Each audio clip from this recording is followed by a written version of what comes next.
Hello and welcome to today's webinar presented by Dlubal Software. Today we'll be working in our finite element analysis and design software, RFEM.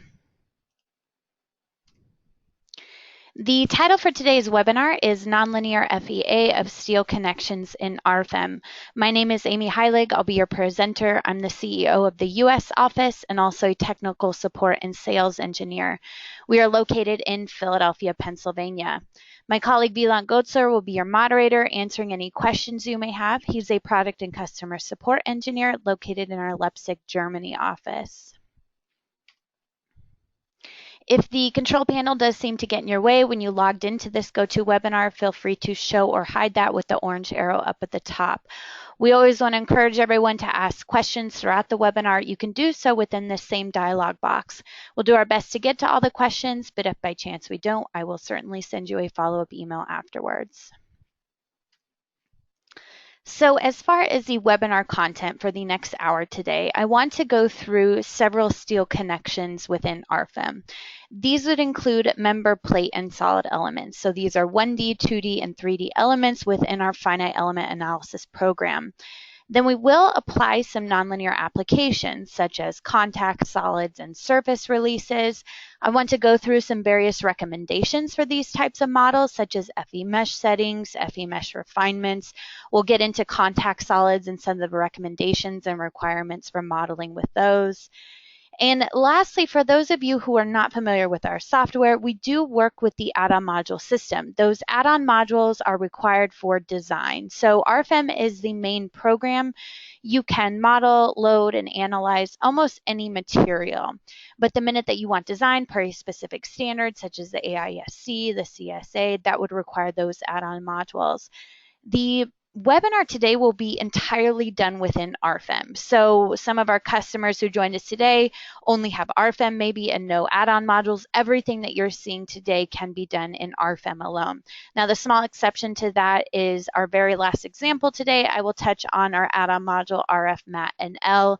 This will simply release the nonlinear material properties and allow us to do something more like a plastic design and analysis. With that said, we can jump into RFEM. So to begin with, we want to start off with a beam splice connection. And so I'm going to title this model Beam Splice 10. The type of model is 3D, and we can generate load combinations automatically here according to a specific standard. We're not so concerned with the load combinations and design today, so I'm just going to manually create a load case, and we'll just kind of keep that pretty simplified. Once we click OK, then we can launch our new file, and up pops in the center here our graphic drawing or a graphic dialog box here. We also have our tables to work with down at the bottom. What's nice about this is that you can import and export directly to and from Microsoft Excel if you prefer to work with Excel spreadsheets. We do have our tools to work with up here at the top. We will certainly be utilizing those today. And over on the left-hand side, we have our project navigator, which I think is a little bit more unique to our program. For example, the data tab, which we're currently looking at, this will provide us with all of our input data. You can see our long list of add-on modules is listed here as well, which we won't be getting into today. The display tab is going to control everything that we're viewing graphically within this window over here. This includes our results as well. So typically if you want to turn on or off something, or maybe you'd like to change the color when you're looking at the results or how it's viewed, everything will be done within this display tab. Our views tab is where we can create user-defined views. And as we begin to generate this model, we'll also have some views that are generated by the program automatically as well. And finally, once we run an analysis, we will have a results tab available here. So to begin with, we want to start off with a typical beam member for the first part of our splice connection. So I'm going to draw in a new member, and I will open up my cross-section database here. We have our rolled cross-sections. Once I launch this, I will just see my AISC shapes listed here. I'm going to scroll down to utilize a W12 by 35. Now, steel A992 is one of the default materials within the program whenever we first create a new model, so we will just stick with this for now. And simply clicking on 2 points, one at 0, 0, 0, the other one at 0, 3, 0, we've created just a short beam segment here. Now, when I turn this into wireframe view, the thing to note is that members are 1D elements. So when we're taking a look at the wireframe view, it's just simply modeled by the center line. If we turn this back into a rendered view, of course, all of these cross-sectional properties will be taken into account for the analysis and design. But if we're interested in something like the stresses on the flange versus the stresses on the web, you really can't view those different stresses on different components of the beam because it is being modeled by this simple center line here. Now, what we can do though is to right click on this member and we can utilize this option, generate surfaces from member. So what I've done here is I've converted that 1D member element into 2D surface element. So we have a surface element now for our upper flange. We have a surface element for our web and even the lower flange. When I double click on the web here, you'll notice that steel A992 is still populated, and even the thicknesses are taken directly from that W12 by 35. So this is a very useful feature when we want to generate surface elements from those 1D member elements. Now, the next thing to focus on would be our plate that maybe we're welding this W shape directly to. So I'm going to change around my drawing grid here, and we will snap to the front of the beam to change our origin, and we'll also change the plane here. Now, when I look at my drawing grid, the snap points are set at every foot. That's just default. So down at the bottom of the screen, when I right-click on grid to edit it, you'll notice here that those grid point spacings are set at every 1 foot, as I just mentioned. We can open up our units options and automatically change this to inches instead. So now you can see that instead of 1 foot, I'm seeing 12 inches, and let's decrease this to every 1 inch. I click OK. So now you can see my drawing grid is much more useful when we're working on a much smaller scale, such as a connection. I'm going to orient the model here. So now we're looking at our W shape within the page, and we want to draw our plate element. I'm going to utilize this option, a new rectangular surface. So when I click this option, again, this is a surface element, just like what we saw when we converted our 1D element into our 2D surface elements.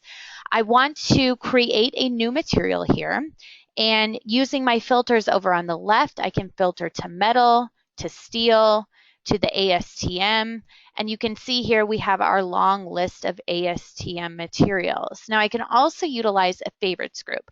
Favorites group is just where maybe I place a few of these materials, for example, what I'm using in today's webinar, that I can quickly have access to without having to sift through that long list. So steel A36 will be the material we select here, which the material properties are populated down here at the bottom so that we can view those. The thickness, we'll set this as 0.25 inches. I click OK. So all I'm doing is just snapping from one corner to the other. And I turn this into an isolated view, just a surface element. So the next thing that we would like to do is to place those openings for bolts. Up next to these surfaces, we also have the option for openings within surfaces. And you can see here, we don't have just typical shapes like a rectangle, but we also have circles, parallelograms. You can even draw in your own polygon. So this is very efficient when you have some type of odd opening within a surface connection. It's really no problem to model that. For us, we will stick with a circular element though. So we just simply snap to the center line of that opening. And we can either snap to the radius of where we'd like to place that opening or type in 0.28 inches and click enter. So now that opening was automatically created within that plate element. So I'd like to do the same thing at the bottom here, and I just snap to the center point, type in 0.28 inches, and I have the two openings on the left-hand side. Now, zooming in here to this opening, realistically, we're going to draw a plate right next to this one with an additional beam. This is a beam splice. And in order to hold the plates together, I want to draw some bolt members that are going to hold together those plates when they're in tension. Now, those bolt members we'll get into in just a minute, but what they're going to do is to frame into right in the center of these openings. Now, they're 1D member elements, so the question is, how do we connect those 1D member bolts right here in the center to the rest of our plate surface? Well, the answer to that would be small little rigid links. So what I can do is to right-click on this line, and I can create a node on the line and intermediate nodes. Maybe I select 3 here. I click OK. So now I have 4 nodes located along the line of this opening. I go to draw in a new beam member, and this time the member type will be rigid. So you'll notice that the cross section is automatically grayed out. That's because for a rigid link, the stiffness is set to an infinitely high number, a very, very high number. So the cross section is really irrelevant here. It's really treated as a coupling member. But what we can do is adjust the member hinges. So when I create a new member hinge, you'll notice I have my 6 degrees of freedom, translation and rotation, but we also have partial fixity. So if we don't have a complete release or fixity of one of these 6 degrees of freedom, we can put in here a spring constant. And lastly, if you would like to get into nonlinearities for any of our 1D member elements, you can do so. So if we didn't have a full transfer of a moment, but maybe we had only moment transfer up until a certain value, well, you can set all of that with these options here. For our case, we will leave this as fully fixed. Now, something else to point out is that we have quite a few other members down here called couplings. You'll notice that we have coupling rigid, coupling rigid hinge. Well, when I select one of these, my member hinges are now grayed out. And that's just because these are some quick access tools to get to a rigid link with those member ends already defined. So for example, a hinge would automatically release the moment at either side. So same process, just a little bit quicker so that we don't manually have to define these member ends. Now, a rigid type with the member hinge set as none means that it's fully fixed, and we can simply snap to the center line of this opening to those 4 nodes that I created. Now, in reality, you would maybe want to create several more rigid links here, but for example today, just keeping it simplified, 4 will be plenty. So what we can do is to highlight those 4 rigid links, hold down our control button, and simply snap to our bottom opening to create the rigid links within the bottom there.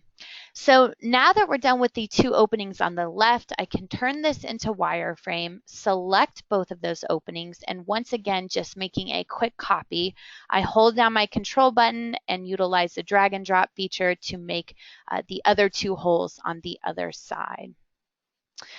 And turning this back into wireframe or rendered view, we can see those openings there. Okay, so moving on, we currently have our 1D plate or 2D plate element drawn here. What we'd like to do is to convert this into a contact solid. So the first thing that I would like to do is to right-click on this member, and we have this option to extrude the 2D surface into a 3D solid. So here I can type in the height of the solid. Now this is important. If I have a 0.25 inch thick plate on the left-hand side and a 0.25 inch thick plate on the right-hand side, the height of my solid needs to be the sum of those 2 thicknesses. So in our case, this would be 0.5. Now in turn, if you had a 1/4 inch thick plate and a 1/2 inch thick plate, well then that would be 0.75. So you just want to add those 2 together to come up with the total height when we're looking at something like a contact solid. The other thing to notice is that we do have the surface type selected here where the extruded surfaces will be set to null. So once I hit apply, let's take a look at what the program has done here. It's created a solid element, so now we have a 3D element rather than a 2D element. We can see that those openings were carried through. That's all great. But when I'm looking at my surface elements, the solid is comprised of surface elements on every end. And that plate that we just defined, if I double click on it, it was automatically set to null. So that's what that checkbox did when we extruded this into a solid. So we want to change this back to standard, and we've already defined steel A36 within the model. The thickness is remembered at 0.25, so I click OK. Now the exact same process needs to be done on the back side of this solid. So selecting my back surface element here, we're going to change the stiffness to standard. Steel A36, 0.25, that's great. But you'll notice that at the top, these narrow sides, I still have my surface elements here defined as null. So around these smaller edges, we're going to keep all of those with 0 stiffness.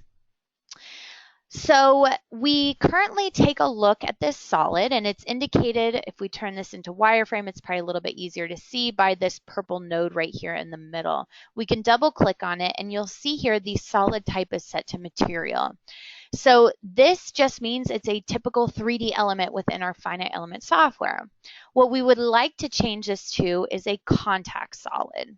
So we just utilize this drop-down box, and now we have a contact tab here. So I want to jump back to the PowerPoint to discuss a few recommendations and requirements for contact solids. The first being that a contact solid must be a simple surface with 4 boundary lines.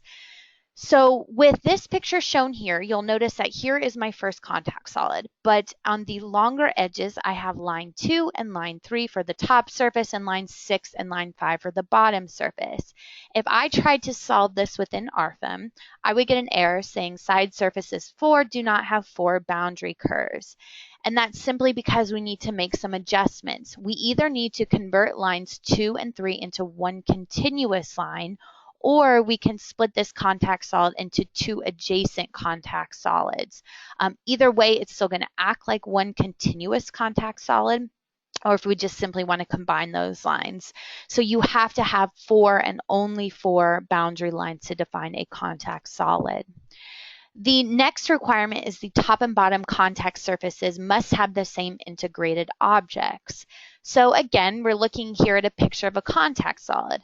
At the top surface, surface A, we have some lines and nodes drawn on there.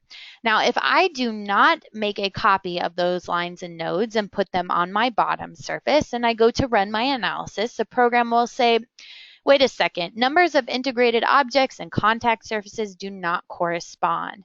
And that's simply because I need to make a complete copy of these lines and nodes onto my bottom side of my surface. Now, this plays absolutely no influence in terms of the stiffness of our contact solid or anything of the sort. Lines and nodes are just simply meant to be used as modeling tools for surfaces and solid elements and even members.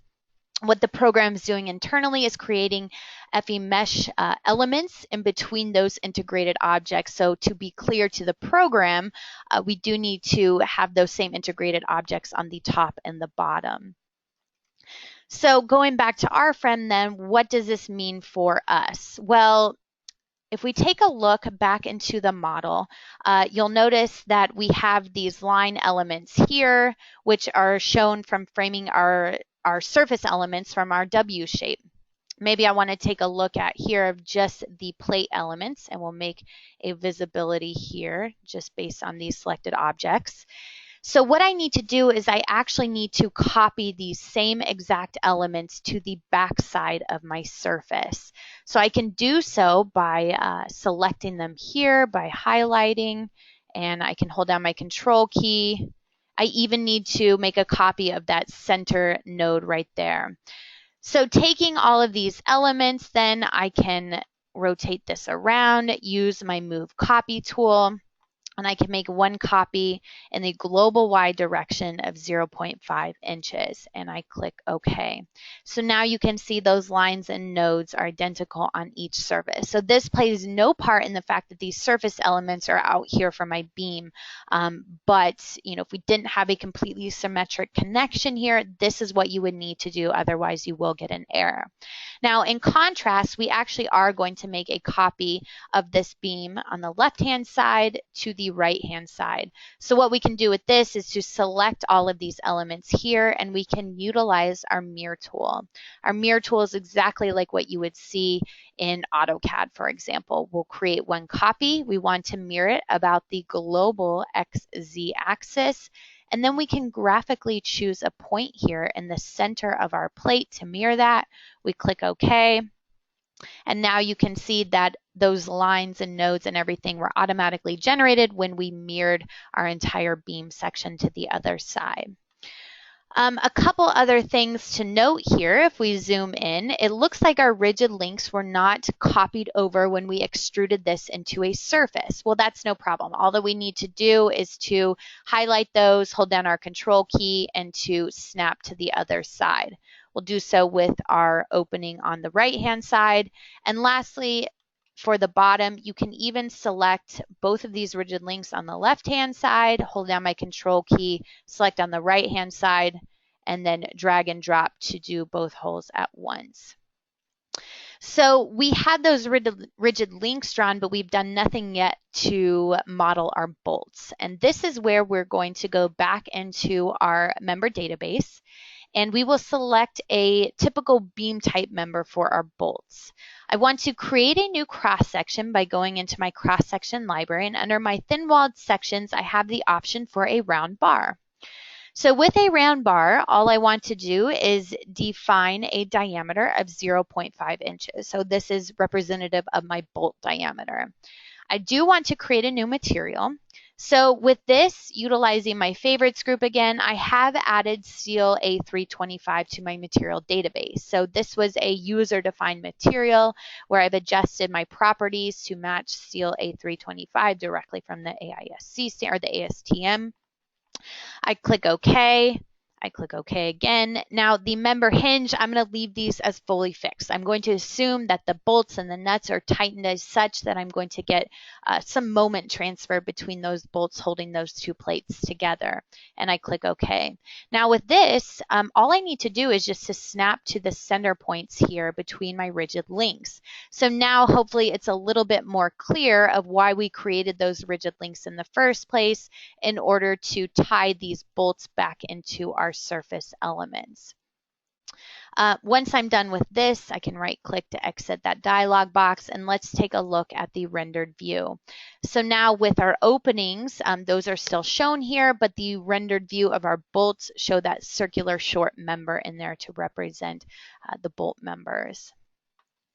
Okay, so now that we've pretty much modeled all of the geometry, the next thing that we want to do is to discuss the behavior of our contact solid. So double clicking here back to our solid, remember that under general we specified the solid type as contact, so now we have a contact tab available here.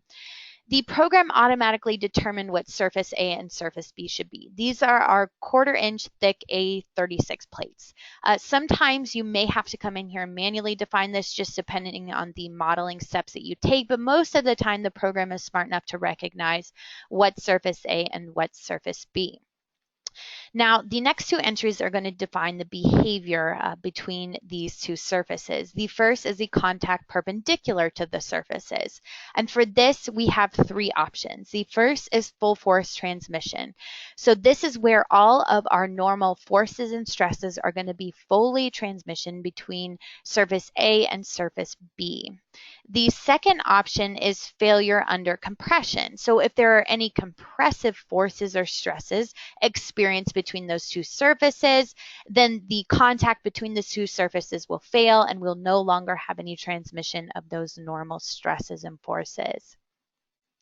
Failure under tension is what we'll be utilizing today, and I think this makes the most sense for our scenario.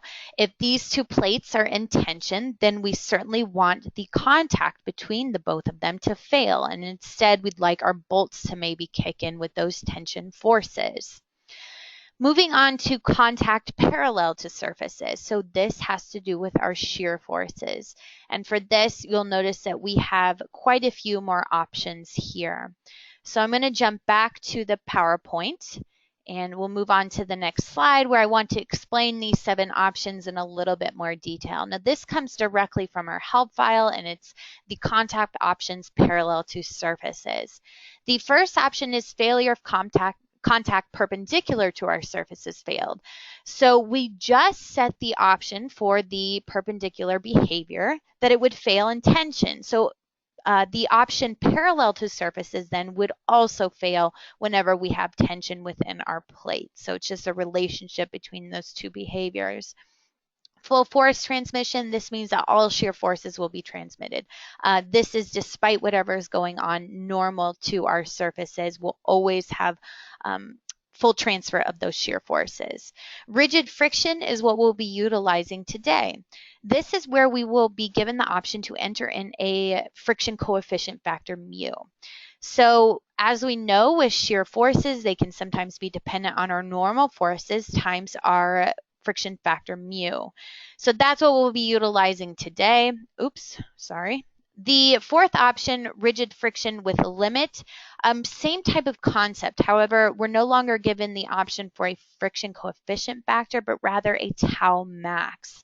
So what this is saying is that we will have full force transmission between the two surfaces up until a certain value, tau max. At that point, then we'll lose that contact and you won't see the increase of any more of those shear forces or stresses. Elastic friction. So this allows us to input two different entries. The first is the spring stiffness coefficient, C. The second is the friction factor, mu. What this will allow you to do is to somewhat define partial fixity then between these two surfaces sliding up and down from each other with that spring stiffness coefficient. So as our deformation increases, that's related to that spring stiffness coefficient factor. But what will also be taken into account is any normal forces times that friction coefficient factor will have influence on our shear forces as well. Elastic friction with a limit. Same concept again, we still have that partial fixity defined with the spring stiffness constant C, but we will instead define tau max here instead of a friction coefficient factor. So once we reach that tau max, we will see no more increase within those shear stresses. And finally, elastic solid behavior. So nothing to do with friction or tau max, just purely a spring stiffness coefficient C. And with this, it's just pure partial fixity between those two surface elements. So going back to the model then, when we take a look at our particular model today, we have failure under tension. And as I mentioned, we will choose rigid friction here. And to emulate these two steel plates sliding against one another, we can use something like a friction coefficient of 0.5, and I click OK. So now we have fully defined the behavior between these two plates on the left and right hand side with a contact solid. So a few other considerations, of course, before we're able to run an analysis. The first one is we need to support the model. We have nothing here such as a nodal or line support. So what we can do for this, you can see our support options shown up here in our tools, nodal support, line support, and surface support. If we open up the line support and we create a new definition, this should look familiar. It looks just like what we saw at our member ends. We have our 6 degrees of freedom, translation, and rotation, where we can fully release these or fully fix them. We have spring constants here for partial fixity, and again, we can get into nonlinearities. This also allows us to define things like slotted joints. Maybe we want this beam to slide up until a certain force and then it will be fully fixed.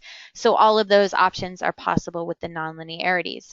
Now with today, we are going to stick with a simple hinged application. So I can simply draw a selection box over the left and right hand side of this beam member. The next thing to do would be to load the structure. So with this, I'm going to go up to my new load case. And like I said, we're going to keep this fairly simple for today, only defining one dead load case. I will leave the self-weight activated, so it will automatically be taken into account with this particular load case. I click OK. Now, the next thing we'd like to do is apply a line load across one of these members. Now, intuitively, we would think, okay, well, let's apply a member load. But remember, we don't have any 1D member elements within this model anymore. We've converted everything to surface or solid elements. So line elements for surfaces or solids must utilize this new line load. So with a line load, we simply specify the load direction in the global ZL direction and give it a magnitude of -50 kips per foot. I click OK, and then I can click to the top of that beam member over here on my left. Now, I think it's perfectly acceptable to maybe not have symmetric loading for this particular connection, but to really see when we have unbalanced loading. So I'm just going to apply my load to my left-hand side and leave the right-hand side without any load except for self-weight. The final thing to look at would be our FE mesh. So under calculate FE mesh settings, the global FE mesh is always set to 12 inches or 1 foot. Now, the program was smart enough that when we converted these 1D member elements into 2D surface elements, we are at a much smaller scale now. So it automatically recognized that 12 inches was entirely too big for this FE mesh for these particular elements. So that's why it applied these little symbols over here. These symbols just mean FE mesh refinements. And if I take a look by editing what the program automatically put in here, you can place FE mesh refinements about a particular node, a line, a surface, or a solid. Now we're applying this directly to the surface here, and the program automatically decided that 1 inch would be much more reasonable than 12 inches. So if we take a look by going to calculate generate FE mesh, we can see that the program automatically created the FE mesh even at our plate elements where it's required to be much smaller than 1 inch. Everything is done automatically. It's tied to the nodes, the lines, the members. Everything is done for us. But what I do want to show you is that our FE mesh refinements are listed here under our data tab in our project navigator. So if I were to take that FE mesh refinement that I just showed you and completely delete it by just hitting the delete on the keyboard, and let's say that we didn't know any better, but just to leave the FE mesh settings set at this global mesh. So it's currently set to 12 inches. Choosing this option here to regenerate the FE mesh, once I click OK, we can take a look, and I think that we should all be in agreement that this is a terrible FE mesh. This simply will not provide you with your correct results because the FE mesh is entirely too big. Now the program does a little bit of a better job within the contact solid, just because we have elements that are much closer than 12 inches that it needs to tie it together to, but out here you can see that it's entirely too big. So rather what we can do is under calculate FE mesh settings, we can change the global FE mesh settings to something more like 1 inch. I click OK, the FE mesh is generated and everything looks much cleaner. Now there is an iterative process with this. You can continue decreasing your FE mesh size smaller and smaller and smaller, and sure, your results are only going to be more accurate. But at some certain time, you're going to be increasing your solution time to be very high in comparison to how much your results are actually changing. So get a better feel for this as you begin to model in finite element software more and more. The other thing I wanted to point out quickly is just another FE mesh refinement. So if we're zooming in here to one of our openings and we determine, okay, we'd like to have a little bit of a finer mesh than what's shown here, we can always right click on any one of these elements, and here's where you'll see the option for FE mesh refinement. We can choose new. We want to create a new definition type, and now you can see my FE mesh refinement is shown for lines. So maybe my target FE length would be something like 0.1 inches, and I'd like to have 4 layers, and it will transition back into the global 1 inch setting. I click OK, I click OK. Now the FE mesh was cleared, and I can see my FE mesh refinement symbol, which is noted by these nodes across my line. Going to calculate, generate FE mesh, then we can see here we have a much finer mesh on the right-hand side than maybe what we're seeing over here on the left-hand side. So just some different options in terms of FE mesh refinements to really focus in on a particular area within the model rather than changing our global settings to something much too small, which really increases our solution time. Okay, with that said, I think we are finally ready to run our analysis. So what the program is going to do now is to cycle through this load case. So we've only applied just this dead load. Now, a couple other things to keep in mind here. This is a nonlinear analysis. So what the program is going to do internally is create these FE elements. And actually, it's taking quite a bit of a long time. It's usually not this long. And keep in mind too, we can see down here what the program's doing. It said verifying authorization, so it was checking my license. It is a nonlinear analysis program, so the contact solid is something that's going to increase our solution time as well, and that's just because of that different behavior that we defined between the two plates. So that analysis is ran, and we are automatically brought into our results tab here, which is available within our project navigator that I mentioned at the beginning of the webinar. So to me, I think the most important thing to automatically take a look at is deflections. Deflections are really going to show us if we've correctly defined our contact solids, maybe our FE mesh, and if it looks to about what we would approximate. So it's kind of a little bit difficult here to see our deformations and what's going on. So under our display tab, like I mentioned before, we have this whole results tree. And under deformation, I can actually choose this option to outline my deformed surfaces. So now it's a little bit more clear on what's going on with our beam elements, our plate elements, even our openings are shown. The other thing to take note of is that under our solids tree, we have a feature here called remove contact solids from display. So when I activate this, my contact solid is no longer shown, and I can see truly what the behavior is between those two plate elements. And just as we defined, when we have tension, it looks like the contact between those two surfaces is failing. But as we move up the length of those plates where we have compression, those two plates are acting together. You can even see our bolt elements indicated by this lines here. They're pretty much keeping the plates together in terms of those tension forces. What we're also probably interested in under the results are our surfaces, and we can view internal forces here such as our contour lines, but maybe we'd like to take a look at our stresses. So when we take a look at von Mises stresses, and there's a whole lot of blue going on here, what I'm going to do is I'm going to make a selection of just my plate element here, visibility by selected objects. And the first thing I want to take note of when we're looking at stresses, especially on a small scale like that, is to jump back to our display tab. And we actually want to change one of the settings here. So under surfaces is the distribution of internal forces and stresses. I'm going to change this to constant on elements. So now when I zoom in, each FE element has its own average value. What was happening before is the program was trying to use a smoothing algorithm to tie all of these together, and you're going to get maybe less than accurate results in terms of our color panel here. The results are still accurate, but just how it's presented to you is much different than averaging it out over each FE element.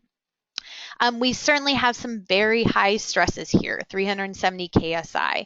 I would attribute most of these to singularity issues. So again, maybe we would want to add in some more rigid links. There's ways to smooth out these singularity issues.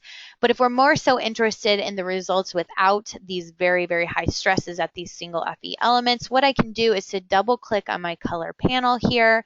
And maybe I change my upper limit to something more like 50 KSI.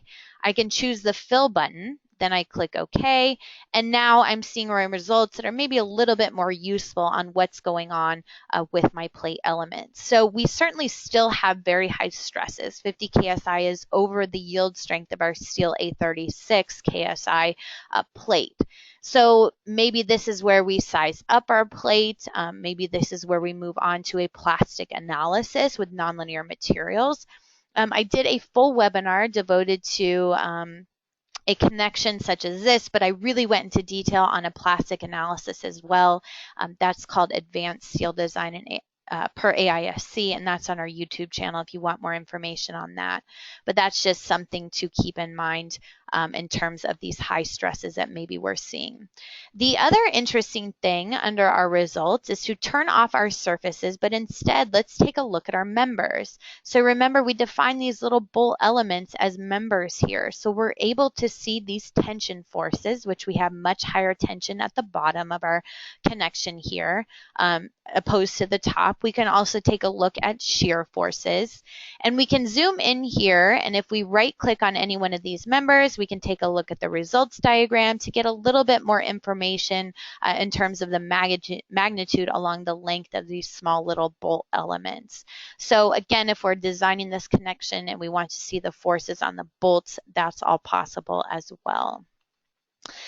So that really sums up the first example here in terms of a contact solid. Now, this was a completely symmetric design, which was very nice, but we all know that this typically is not the case. So what do we do when we don't have complete symmetry when we're looking at something like a contact solid? For this, I want to jump into my saved model here, and it's just a typical beam framing into a column. Now, I went about it the same way of converting 1D member elements from my beam and my column. I even went about it the same way for my contact solid for my plate element, but there's something that's slightly different here.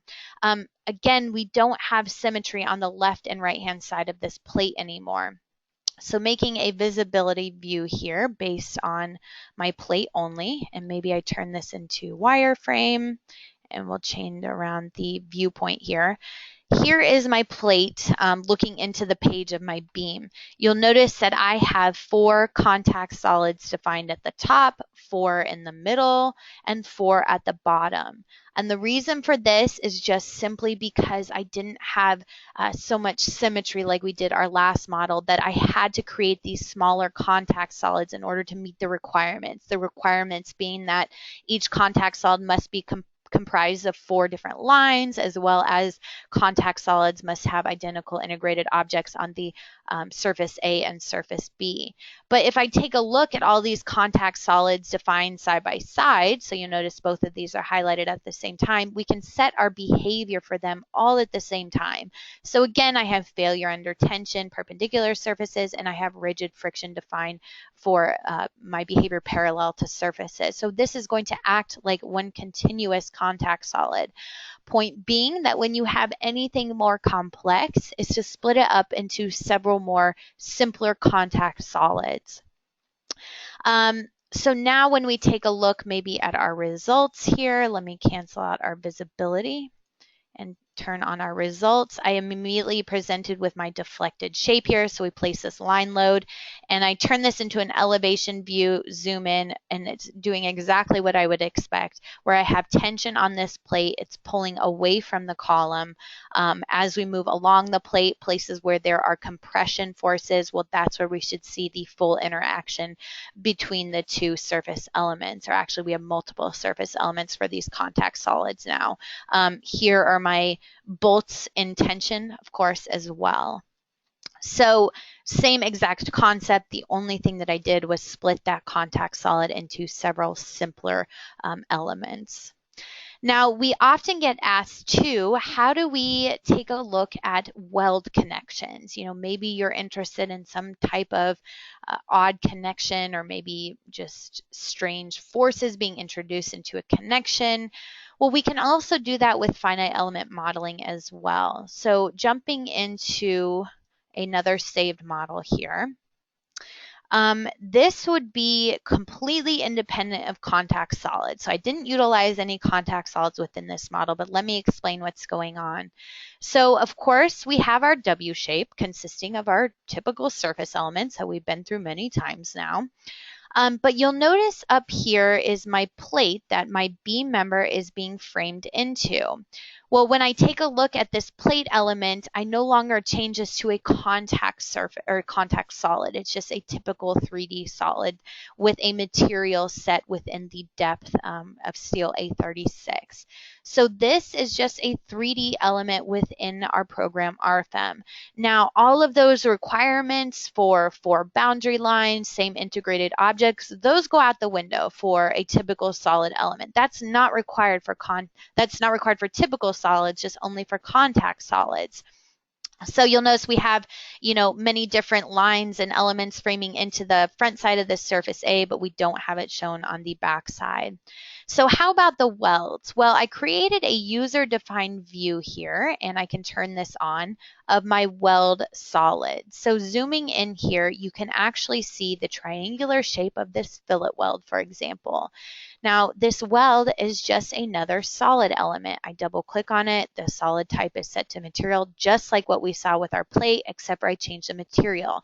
I added in E70 filler metal to represent, a higher strength metal for the weld here. So when we're looking at these solid elements for our weld, we have welds at the top of the flange, the bottom of the flange, and along the length of the web as well.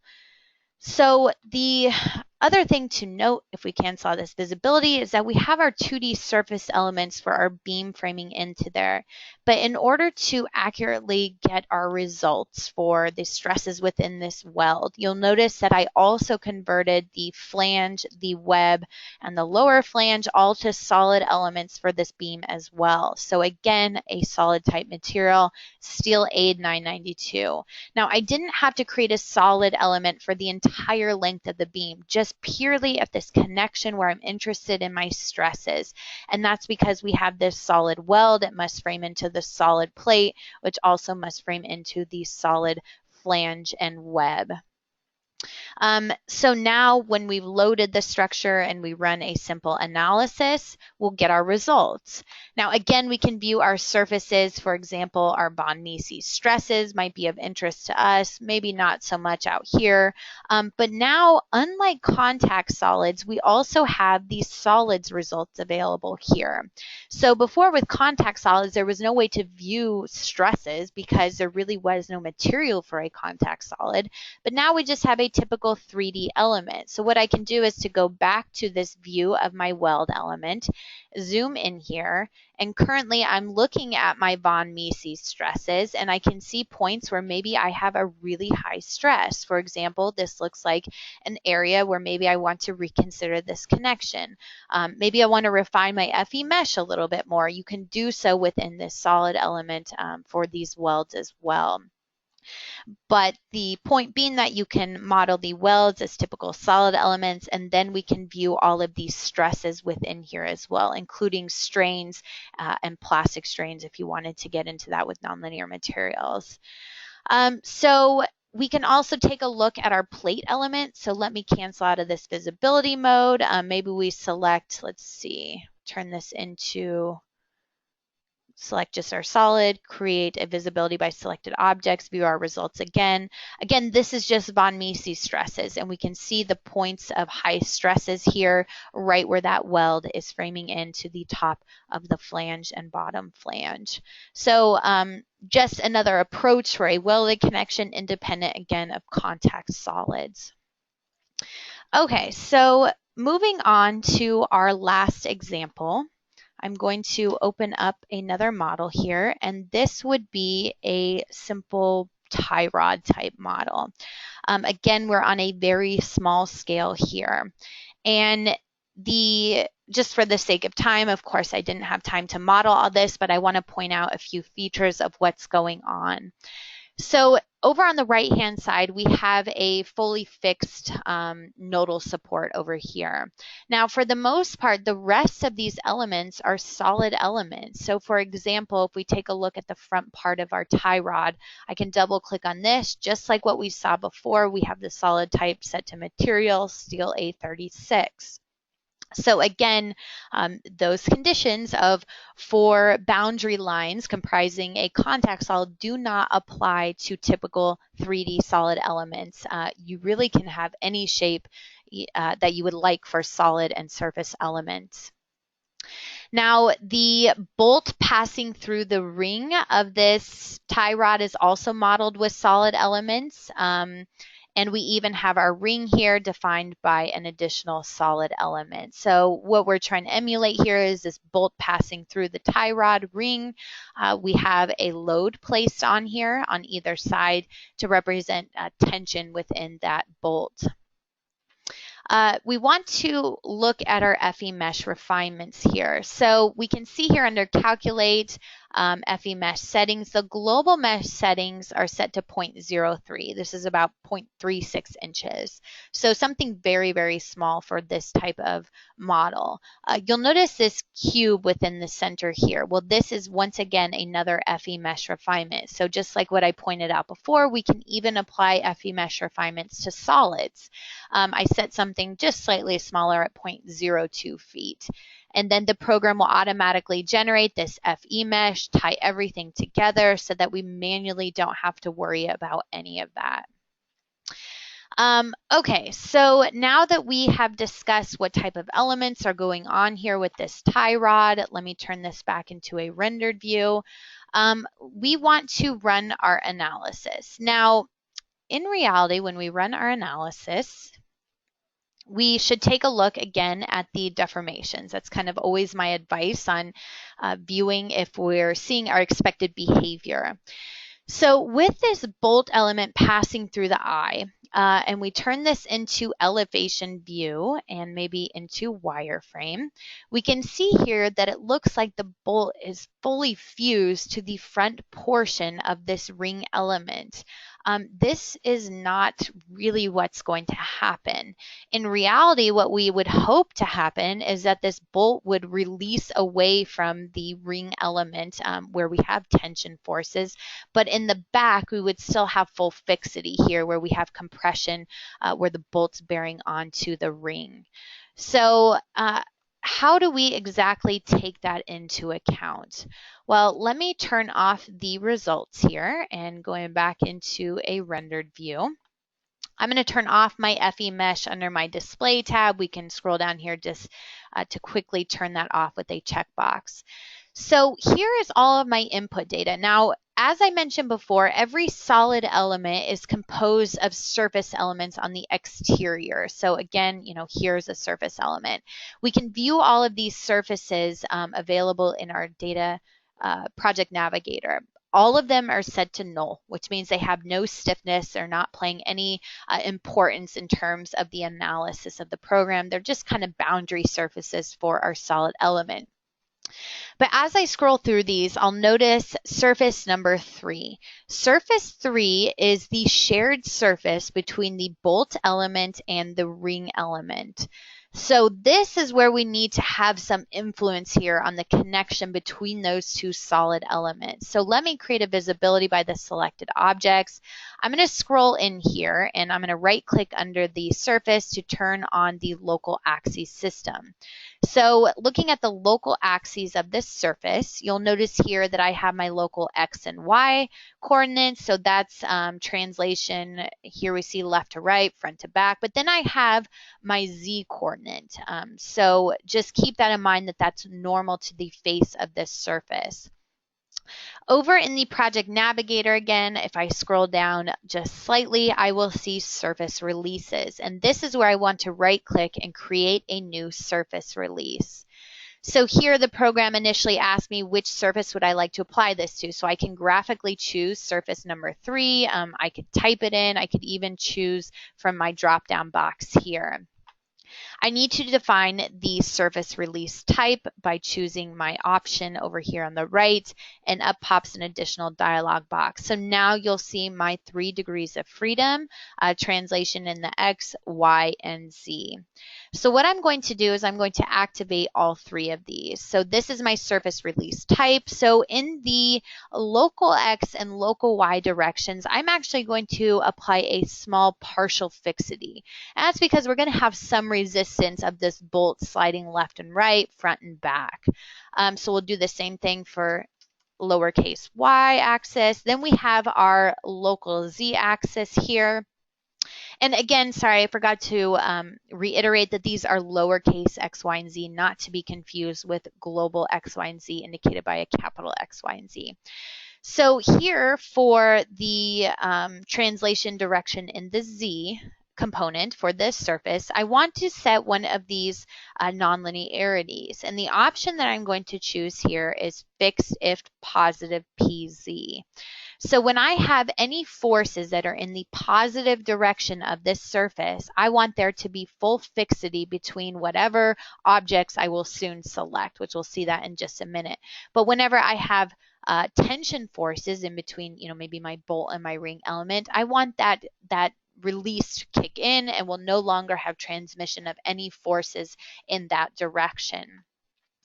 I click OK. So what is happening here with a surface release? Well, this picture indicates what's going on. So this pink surface is actually my surface number 3 here.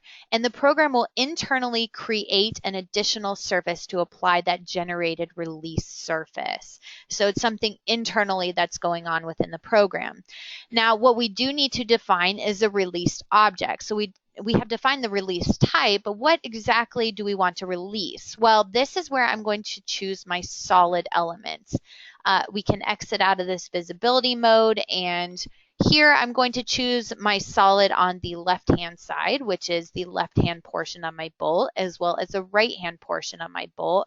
Now, there's also a solid within here too, but you can't easily select it graphically, and that's only because we have an additional solid defined for our ring element. So what I can do is click OK. I only have solids 5 and 7 defined here. I click OK. And first of all, I'm going to zoom in here, right click to turn off my local axis system.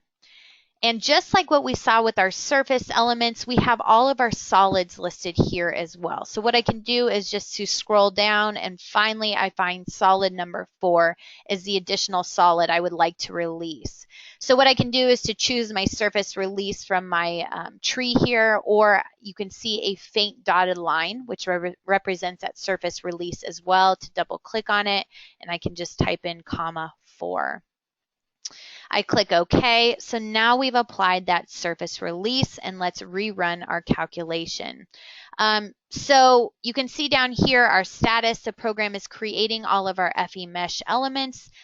Again, it takes a split second longer. Number one is because we have quite a few FE elements, not only for our surfaces, but we've introduced solids. So throughout the depth of the solid, we have FE elements, but we've also introduced a nonlinearity with that surface release. So the program must determine what's tension and what's compression between the bolt and the eye. So once this is done solving, we will see our results presented to us directly in RFEM again.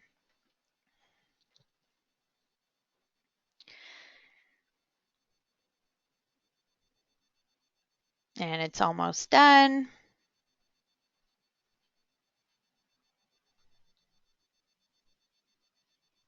Okay, so now we are taking a look at the deflected shape. Again, my recommendation, always jump to that deformation here when our results are presented to us. Let's turn this into a wireframe view, and now we can see much better behavior between that bolt element and the ring of the tension rod. So what we see here is that when we have those tension forces, I actually have a small gap here, but I rotate it to the back and I'll see full compression where that bolt's bearing onto the ring element. It looks like all of those forces are being transmitted. Now that's fine for the deflection, but maybe we want to double check everything with our stresses. So for this, I'll take a look at my solid elements and in turn my von Mises stresses. Now jumping back to my views, I want to activate maybe just my bolt element here. And this is going to confirm that we have pretty high tension stresses up here at the front of the bolt, which makes sense based on the deflected shape and the loads that we have applied. If we rotate this to the back, we have much lower stresses where this bolt is bearing onto the eye of our ring here, where that will help with this overall stiffness. So taking a look at the ring element, same type of concept. When I look up here at the front, I have relatively low stresses, and that's just because I don't have that bolt element bearing on the ring anymore. But at the back side and the top and the bottom, I have much higher stresses where we begin to have contact between those two solid elements. Now, the other thing to notice is that under the bolt, if we just generate this view, maybe we're interested in viewing what our stresses are along the depth and length of this bolt. And with solids, it's sometimes hard to tell, well, okay, I can see externally here what's going on, but what's going on within the inside of this solid element? And that's where we have something called a clipping plane.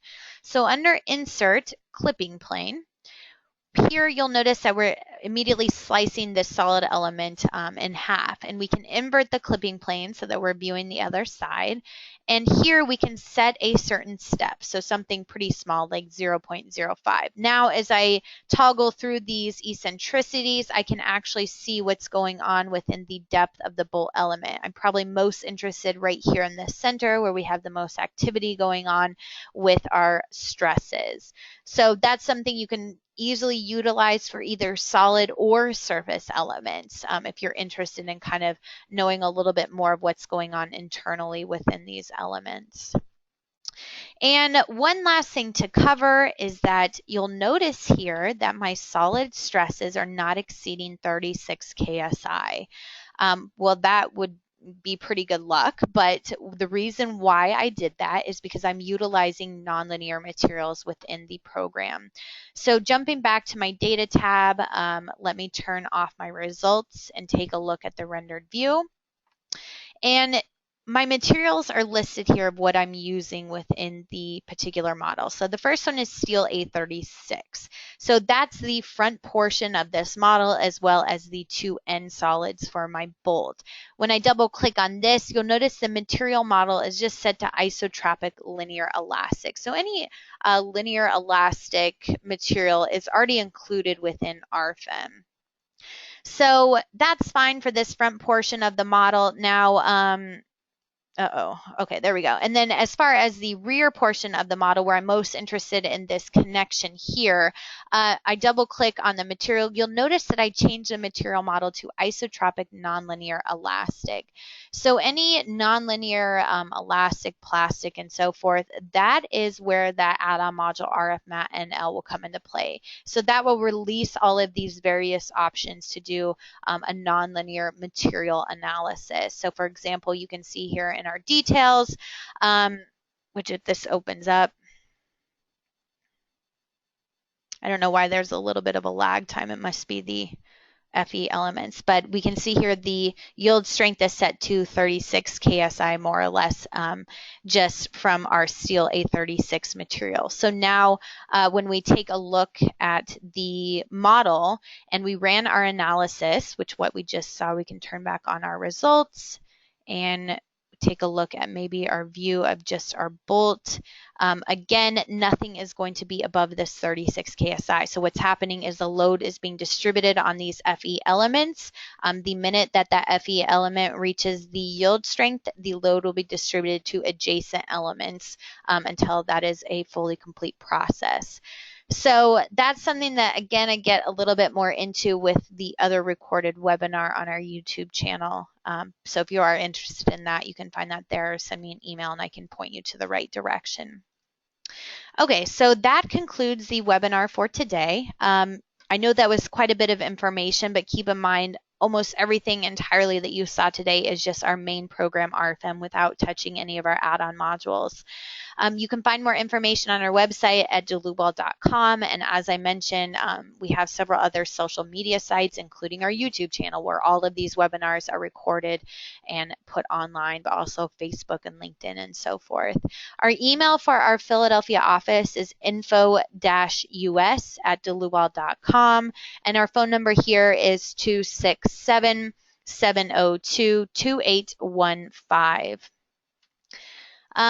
Now, many of you are interested in upcoming webinars. We typically put these on our website at dlubal.com under support and learning webinars. As you all know, I send out a reminder email when those are upcoming as well.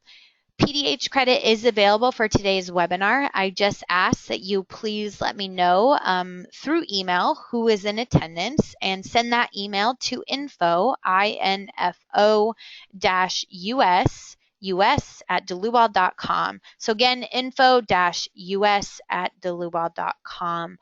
Again, just let me know who is in attendance today, and I'll be happy to generate that certificate in a PDF form and send that back to you. And with that said, I want to thank everyone for attending today. Again, if you have any questions, feel free to reach out to us, and I hope to see you at the next webinar. Thank you.